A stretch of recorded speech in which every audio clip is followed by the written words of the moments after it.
Hey there, Rachel. Welcome back. Happy to be here. I'm saying welcome back because the last time we talked, it was on TV and we had about 4 minutes.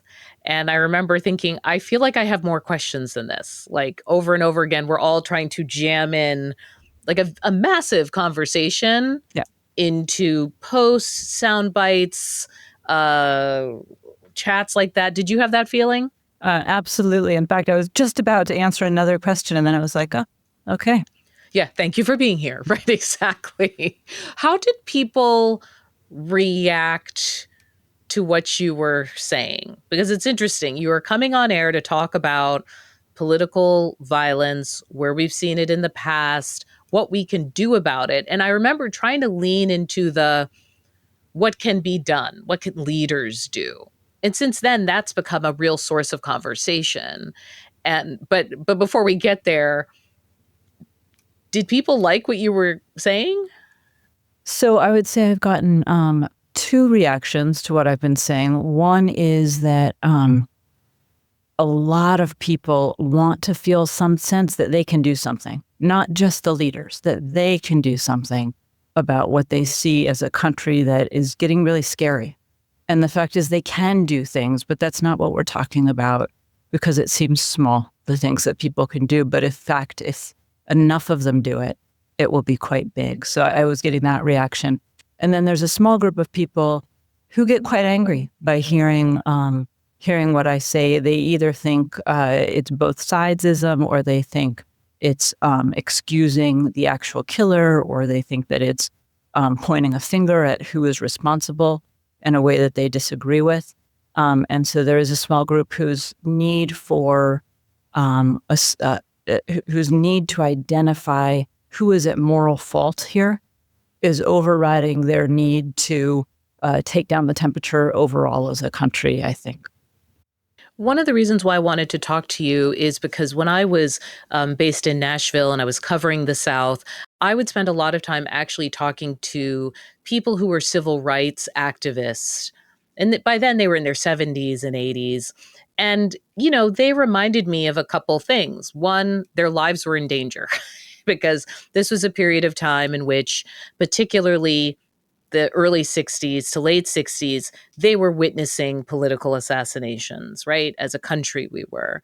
And two, that they were not beloved, that we have a kind of hazy view of political activism, especially in that period, because I think everyone likes to think they would be on the right side. But one of the things your writing has been showing me is that at any given time, there is a side that feels that violence is their only answer, or that the political atmosphere is just so bad that, again, it makes the soil rich for actors to take violent action, whether anyone asks them to or not. So, can you walk me through some of these periods of history? Sure, absolutely. I mean, America unfortunately has a long history of political violence, and it tends to happen when the parties each think that they can win a new group of people. And that in our history, that's called a political realignment, when we think we can get a little more market share in our party than the other. Wait, And can we underscore this just for 1 second? It's a fight over a new block of voters, or it's a fight to change minds? Like, what do you mean when you say when the parties are kind of going after a new block of it's a voters? fight for a new block of voters, which could be based on changing minds or could be based on changing emotions. It has to be based on changing their vote, but what will make them vote differently could be mental or it could be more emotional. And most of the time, people vote in the way that their parents voted. They vote the way they've always voted. It's a very sticky thing, we say. People don't change allegiances very often. But when it happens in America, it tends to be pretty violent. And that has something to do with our system. We have a majoritarian system. That means if you win one extra voter, and you get the whole shebang, whether it's, a mayor or a national race or what have you. If you win the one extra voter in the one place that will matter, you can take the whole. A lot of systems aren't like that. If you get one extra voter, you get maybe 0.001% more in parliament or something like that. The stakes are lower. But you can imagine if you're in a fight where one extra person makes a huge difference, the fight over how that person votes really matters. And if you can get that person to vote for your side, you're going to try to do that. And if you can get them not to vote at all by suppressing them or using violence, you might do that. And so our system has that kind of built-in structural reason for violence. But when we get into these realignments, the parties tend to compete, and they're using violence in a couple of ways. They're first of all saying, this is who my party is, and this other party is a different set of people, and you shouldn't like them. So there's a lot of kind of emotion coming up, whether it's the civil rights era, which you talked about, and there really was quite a lot of murder in that era that I think we forget about, or fights over miners and strikers in the early 1920s when we had a great deal of violence around the classes. It was the end of the Gilded Age, moving into an age of mass work and industrialization. And so you had lots of union groups and other groups of working class trying to strike for better conditions and so on. And you had lots of people who owned a lot of capital, putting them down with militias, with almost like private armored tanks. We had just a great deal of violence in the 20s around that era. And also with the Ku Klux Klan and the rise of the Klan. Can we go back to that? So if I'm walking through your overall thesis, one of the things you talk about is, number one, there is usually something at stake. You said pursuing new voters, but it could also be pursuing a new idea, right? Should these workers have X amount of rights? Should these wealthy people be able to do this or that? Should Jim Crow laws, do they represent something greater about the hierarchy of races in our country? So people are literally in a existential conversation about where the country's going. And I'm just raising that because the idea, number one, is stakes. Absolutely. Stakes have to be super high before we get to political violence. And then the other thing is this idea, and I want to run this by you, about whether elections can save you or help. When you look at the Gilded Age, or you look at that period in particular, or even post-Reconstruction is a great example. You had a whole bunch of Black lawmakers who came to power. And after a while, people who didn't want those Black lawmakers in power were like, we're not going to win this game. This is rigged against us. The best way to deal with these guys is to physically drag them out of office, right? And as we move on in that period of after Reconstruction, violence becomes an option because people are like, we don't believe in the system, it's rigged. Does that thesis make any sense? Because we're in another period where the language over the last decade has been, the system doesn't work, the system is rigged. If you want to make change, it's stacked against you for a variety of reasons. And I feel like if you're someone out in the world on the edge mentally, that, again, it's high stakes. You should take action. Absolutely. There's so much there to unpack, Audie. Sorry. Thank you for coming to my TED Talk. Yeah, I'm like, are you the expert here? But do you see what I'm wrestling with? Absolutely. It's like, the political nihilism. Yeah. So violence follows pretty predictable patterns. And one of them is that when it's being used against you, you tend to opt for self-defense as a person or as a group. People don't like it when violence is used against them. And so you often see it, especially in America, going from one side to the other. So take the civil rights era. It's a perfect example. In the early 1950s, you start getting civil rights legislation, not just the Civil Rights Act, which comes later in the 60s, but Brown v. Board and desegregating schools and all sorts of things like that. And as that happens, people are threatened by that. The sort of old socially dominant order says, this is not what we want. And you start seeing mobilization. At the time, it was called white councils that you saw that were kind of elites in different communities, the doctors and lawyers and so on. But you also had the Ku Klux Klan at the bottom of that structure. And they were starting to use violence against people that they thought would vote for that system. And you got a whole lot of killings of NAACP leaders and regular people and lawmakers who are Black coming up and being harmed. And that violence became quite pervasive. There was a lot of violence against the civil rights workers right up until the murder of 3 of them, which allowed Johnson to pass the Civil Rights Act, the murder of 3 young men who had gone to register voters in Mississippi during the Mississippi voting summer caused so many people to recoil in horror that he was able to say, okay, let's have the Civil Rights Act. And it passed in a bipartisan way. Mm-hmm. But in the process of doing that, it also discredited people who used nonviolence, because even though they got the Civil Rights Act, of course, a lot of things didn't change. A lot of real life didn't change despite the laws changing. And so a lot of people said, oh, you tried this nonviolent path of the civil rights movement, didn't really work.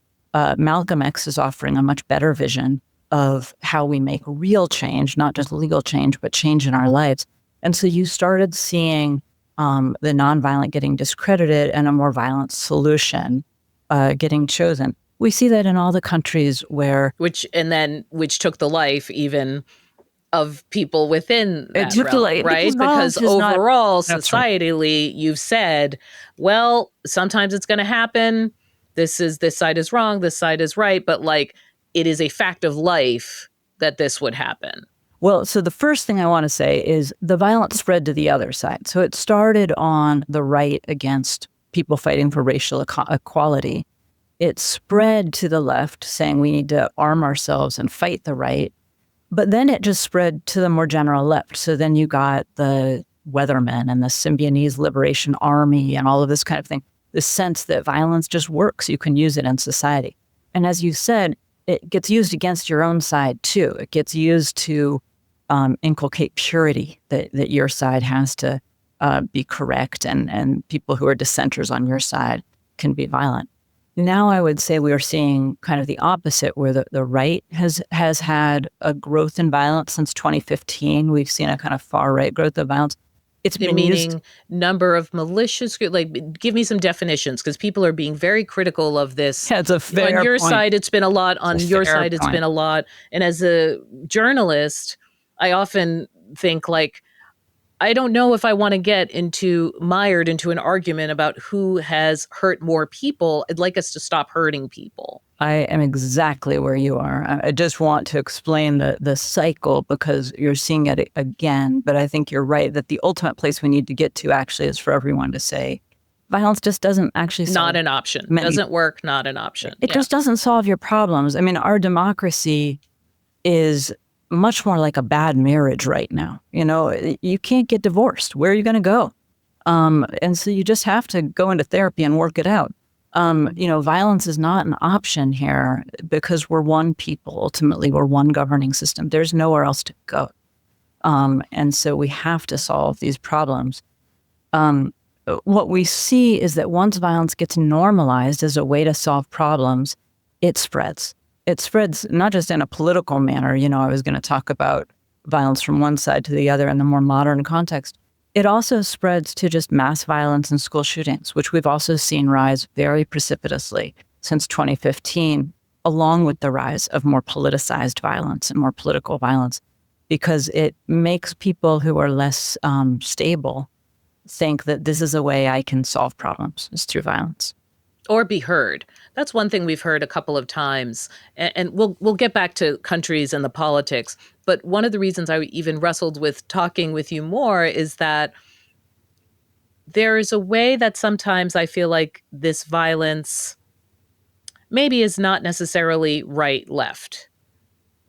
So right, like where it's almost we're trying to jam certain things into various ideologies because it just helps us make sense of it.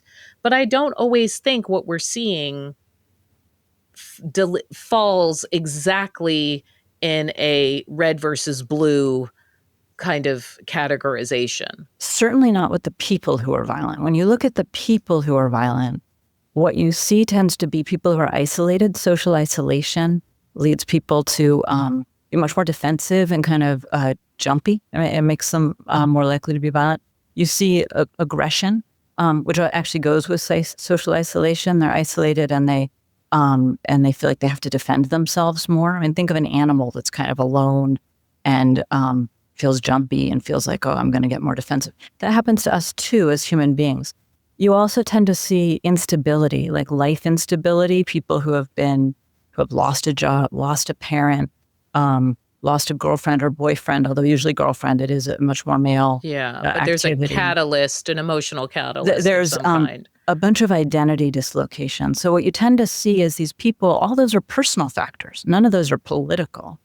And they're searching for meaning, and they're searching for some value in their lives. They're often searching for some status, a sense that they matter, that they have a life of meaning. And then they find it based on what they're hearing around them. And this is where the political comes in.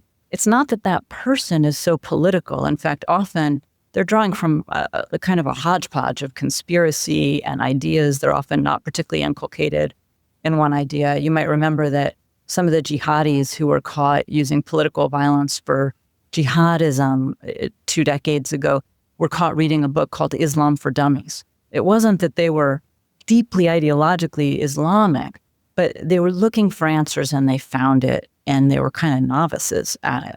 So you see that with a lot of the individuals who are politically violent, that they're recently, this one, whatever we find out eventually about his idea set, his family says he was recently politicized. This has sort of happened recently. That's very common because they're having identity dislocation, or maybe a little mentally disturbed or disturbed in their identity and isolated. And they're searching for answers. And they're searching and searching. And then what does the society give them? What kind of answers are we feeding back to them? And right now, as a society, we're not feeding great answers back to people who are searching for them. This gets back to the idea you brought up about realignment. And tell me that I'm wrong, because again, I'm trying to work this out in real time. If one of the conditions for political violence is this battle of ideas that reaches like a kind of apex point, right? And when I look back at, you mentioned the anarchists, right? What kind of society is this country going to be? And how is it going to reckon with like wealth and politics? Or abolitionists or the Black Civil Rights Movement? What is the way out of this thing? It feels like we are battling for, we are again trying to decide who we want to be. Like what country, what do we want to look like? How do we want to treat each other? And how lawmakers react in this moment. I am both cynical, but also aware that in a way it has outsized weight. Absolutely. It really has outsized weight. Is that still true in the internet age though? Yes and no. So let me try to answer the first bit and I'll answer the second. So there are some people, like the people I've just described, who commit violence out of a need to make meaning of their lives and so on. Violence becomes much, much more pervasive when it becomes defensive or committed in fear that you're going to be hurt. Only a handful of people, kind of psychopathic people, will commit violence out of offense. We're actually really trained as human beings not to use violence to hurt other people. But a lot of people are willing to use violence to help other people. You are willing to use violence if you see a small child about to be hurt. Almost anyone is going to jump in there and use violence to stop that situation. Or if you perceive someone as such a threat that you feel you must take some imagined action. That's right. And so if you feel like your community is under threat, you might turn to violence as what you call a defensive measure, what you think of as defensive. And so when leaders tell you that violence is not acceptable, it does two things. One is, for the people who are trying to make themselves higher status, to have meaning in their world, a lot of that is also a bid for group membership. They want to be part of something. It's why these social groups online of school shooters that aggrandize school shooters, why that's so dangerous, because it allows someone to be part of something when they do that. So for those people, if a leader says, don't use violence, they hear, oh, it's actually not okay in my group. If it's my leader, it's not okay. But there was this interesting study done by Liliana Mason where she had people who are Trump and Biden, Democrat and Republican voters, reading statements against violence from Trump and from Biden. I think they were made up statements, but I'm not 100% sure whether they were real or made up. What they found was that both statements worked, because if it was your leader telling you don't use violence, people said, oh, this isn't acceptable in my group. I'm not gonna do it as much. We even see that with terrorists, that if they think their group doesn't accept some kind of violence, they'll step down. But if you thought the other side's leader was saying violence was unacceptable, that also worked to bring violence down, because it brought down that fear. It brought down the sense, which Americans have now, that both the other side is wanting to hurt them, and both sides actually feel that about the other right now. So, how does the internet play into this to your mind? And I'm asking you maybe something we don't know yet, right? Maybe this is something history will show us. But I'm thinking about the conversation that is starting to happen, or not starting to, that is happening around the effects of social media kind of compounding these trends. And there was this moment on CNN where this Tennessee representative, Tim Burchett, was asked a question that we've asked so many lawmakers. How can you turn down the temperature? How can you bring down your rhetoric? And the thing that he said is, he goes, look, in reality, that's not going to happen. He says it's clickbait. It's about getting reelected. It's red meat. That's what we've always been about. We can have professors come on and all this and talk about that. That's not what's going to happen. America is so tone deaf, and they want the heat. And as a person who calls professors and sociologists and people like yourself to come on to give these kind of like prescriptive solution oriented ideas, that hit me really hard, where he was basically like, there's a different incentive that's not the politics. And that incentive outweighs everything else. So it is partially the politics, but he's right. I think that social media, the algorithms, emphasize emotion and extremism, and so things that get high amounts of clicks, high amounts of engagement, tend to get passed on a lot more, and extreme views do that right now. But the reason he's saying that as a representative is because that also helps you build your base. It helps you build your donors. There's a reason that AOC and Marjorie Taylor Greene both have lots of small dollar donors. Because they're being seen by lots of people, because they're more extreme than a lot of members of their own parties. Not that they're the same, but they're outliers within their own parties. And that plays well on social media, and it gets you out. So he's right that you're going to see a lot of extreme views get spread on social media. The other thing that we're seeing, though, is that young people are more black and white thinkers. And black and white thinking is also very correlated with supporting violence. And not surprisingly, we see more support from violence by a long shot among young people. Now, young people are always more violent than other people in society, but this gap meaning they're more amenable to the idea that it's necessary in some imagined situation. They're more amenable to it, and they commit it a lot more. I mean, a lot of folks who study even criminal violence say most people just age out.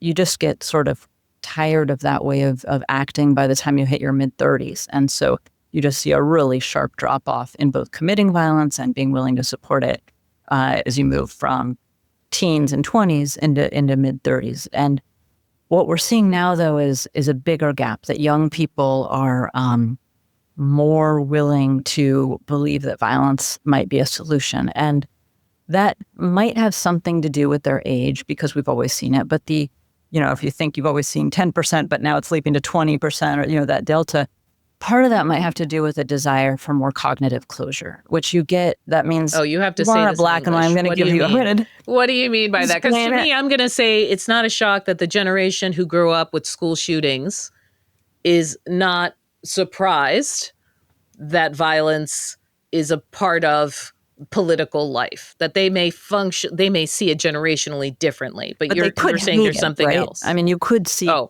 fair. And say, I had school shootings, I had school shooting drills. I hate that. I want nothing to do with violence. It's never the answer, right? That you could also tell a story about that. Right. That's not what we're seeing. No. Instead, they're sharing Luigi memes, right, about the guy who assassinated the United healthcare CEO. That's right. And while I mentioned earlier that we've seen most violence from people whose ideologies lean right, by which I mean ideologies that are traditionally associated with with racial exclusion, class exclusion, the conservative ideologies around abortion and traditional family. So there's sort of a set of ideas that tend to be more on the right. And we've seen since 2015 people who share more of those ideas committing more violence. What we are now seeing is on the young people's side, people who share more ideas with the left. And I don't want to say Democrat and Republican very clearly here, because these people are to the left of the Democratic Party. They're kind of far left. And on the right, they're somewhat to the right of the Republican Party. So these far left ideas, that's where we're seeing this growth among young people. And part of it might have to do with anxiety. We know that people who are high anxiety have more of a need to get an answer and have a kind of black and white. They need that closure. They're not as happy with like open-ended ideas and so on. We also know that young people are facing a lot of mental health challenges right now. Anxiety is through the roof, and that's especially true on the left, and especially true of young women on the left. And so that is the group that we're seeing this greater, not committing violence. They're not committing violence in bigger numbers now, but we are seeing support for it. And it might have to do with this need for closure. There is an answer. We can have hope. The hope is in committing violence against the other side before they commit it against us. And that is a real dangerous place to be as a community and as a society. How do we get out? What are the historical off-ramps? What has happened in other countries? I know it exists. Absolutely. Right? You can look at like Ireland, for example, and the Troubles. It does close somehow, but what would be involved in doing that? What have you seen? That's absolutely right. We can get out of this. We have a lot of ability to do this ourselves. Our leaders can start speaking differently. That is a clear path out to reduce violence on your own side and on the other side. And I would love to see our leaders speaking differently. But even without that, people can do things differently. So one thing that actually makes a big difference, although it sounds a little Pollyanna-ish, is we can be less isolated. We can turn toward each other.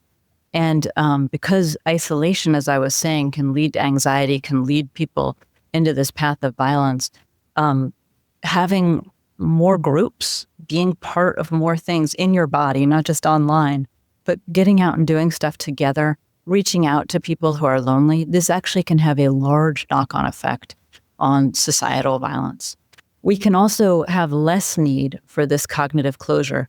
If we have less need for a clear answer, that can reduce violence among the people who are looking Okay, you're telling the wrong person this. My whole job is to find an answer, right? It's not to bring that there's people no together answer. and the power of conversation. And, the reason why I'm asking this, because when we say leaders, I don't really look to lawmakers to help me with this for the reasons that we mentioned.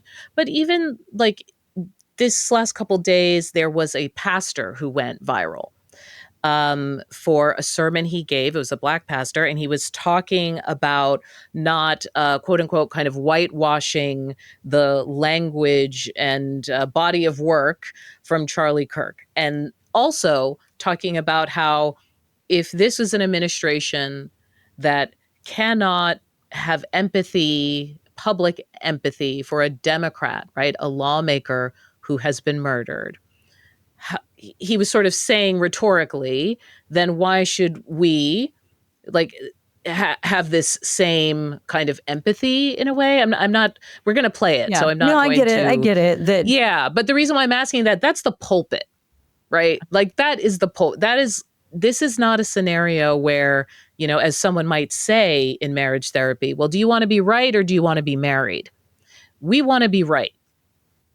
Some of us would rather be married. I say that. Not all of us. A lot of us would be right. like, I'd rather have this thing all and this power and everything of this to myself than cede ground in order to get to some kind of compromise, unity, all of these things that are considered silly and dirty words at this point. I think you're right. And it's why it matters so much that we speak back to leaders who are doing that, to group members, to friends who are doing that, and just reminding them how dangerous it is to do that in the most heavily armed nation on earth. It is not our first rodeo with violence, and we have had a civil war in the past. And so you've heard this, right, in your own life, people who say, Oh, well, absolutely. why should I X when they Y? That's right. And it's this kind of sense of why unilaterally disarm. We need to up the ante. Actually, we need to, one reason to think about this is that we're seeing people on the left buying guns the way that we used to see it mostly on the right. Now we're seeing it quite a bit on the left in the gun buying statistics.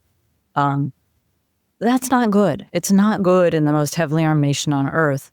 The arms don't lead to political violence, or else we'd be in political violence all the time. You can have a lot of guns in private hands and it's fine. But if you have a lot of guns in private hands and you have each side feeling that they need to get the upper hand over the other before they're harmed by the other, and then you have a lot of people saying there's no humanity that is that overrides our need to be correct, you can imagine where that is going to lead. And it's not a great place to be as someone who's spent time in war-torn countries. That is not where you want your family to grow up. And so I think what this changes is, first, we have to get out of isolation. We also have to help people see people as other human beings and complexify their thinking about other people. Now, I'm not saying Charlie Kirk being a dad overcomes the things that he believed. I happen to disagree with a lot of things that Charlie Kirk believed.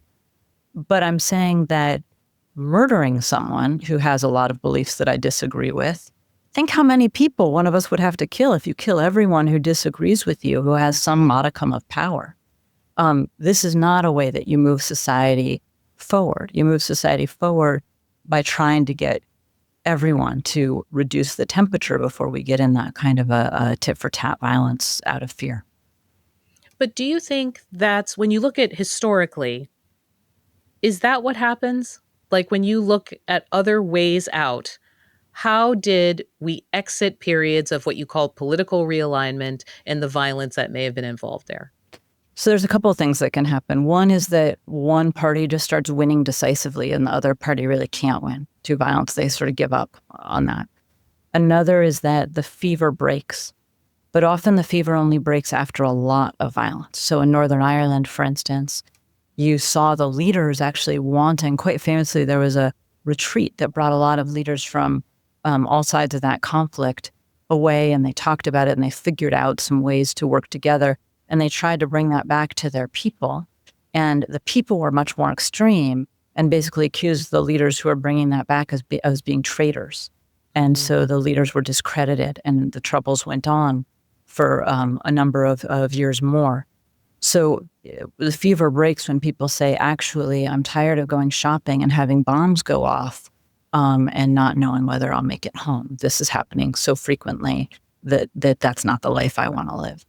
And I can imagine America getting to that point after quite a bit more violence because we absorb a lot of it as a country. The other way you can change this is the route that's taken. They did this in northern Kenya. In 2007, there was a very violent election. Thousands of people died in kind of mob violence that was spurred by their leaders telling them that the other side wanted to take their land or wanted to harm the other group. And communities in the North said, we're really tired of politicians trying to make us kill each other. We're going to start trying to bring it down in our communities. And in those communities, you started seeing religious leaders, business leaders, all sorts of different people who are considered local leaders meeting and coming together and being able to talk across the line so that when something happened in the community, when there was an incident of violence from one side against another, or when there was some political riling up, they were all able to calm their own groups, to say to their own groups, we are not going to retaliate through violence, or we're not going to solve it that way. That had a very strong dampening effect in those communities. And the good news about that is that we do see that in the United States. There's groups like Common Ground USA. They're a part of Search for Common Ground, which is the biggest peace-building organization in the world.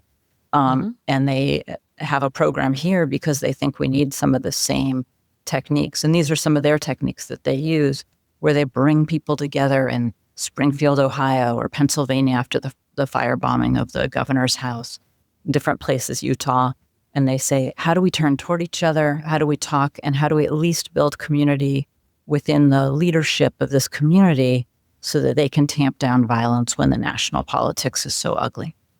So let me see if I understood this. One, the realignment, political realignment, whatever it is, happens. So let's say with the civil rights movement, it is kind of culturally decided. It is it is more better than not for Black Americans to have the right to vote without violence, right?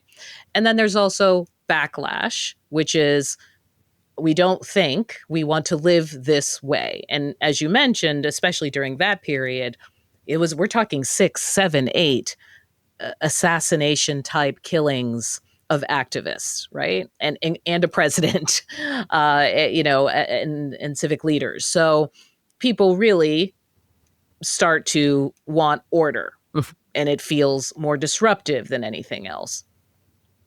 When I look at this moment, what I hear you saying is it would also take us as people changing the consequences for leaders who want to back away from the edge. Right now, we reward them. That's right. The louder, the meaner you are, I'm in. I'm clicking, I'm down, I'm giving you money. We would have to pull back, so to speak. That's right. Ourselves, That's right? right. Like we have to make it okay. We have to praise Governor Cox for the way he's talking about, right, the case versus praising someone else online who is saying, well, it's this radical, it's that radical, and we got to go get him. That's exactly right. That if politicians say, look, I'm going to get a lot more clicking on social media and I'm going to get more donations if I'm extreme, it's no surprise they're going to be extreme. If Governor Cox and the other leaders who have been able to say, we do not stand for violence, are the ones who win out, then that's what will be rewarded. And we do see, actually, there's a Stanford researcher who was following the initiative that Governor Cox had started, an initiative to get people to have conversations across lines and to kind of take down the temperature years ago.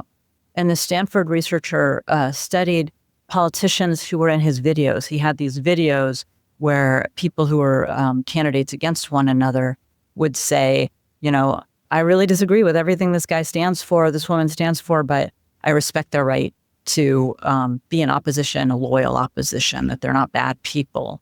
And what they found actually was that the voters did reward that behavior. That's what the researchers found, that those politicians were supported by their base for that kind of behavior.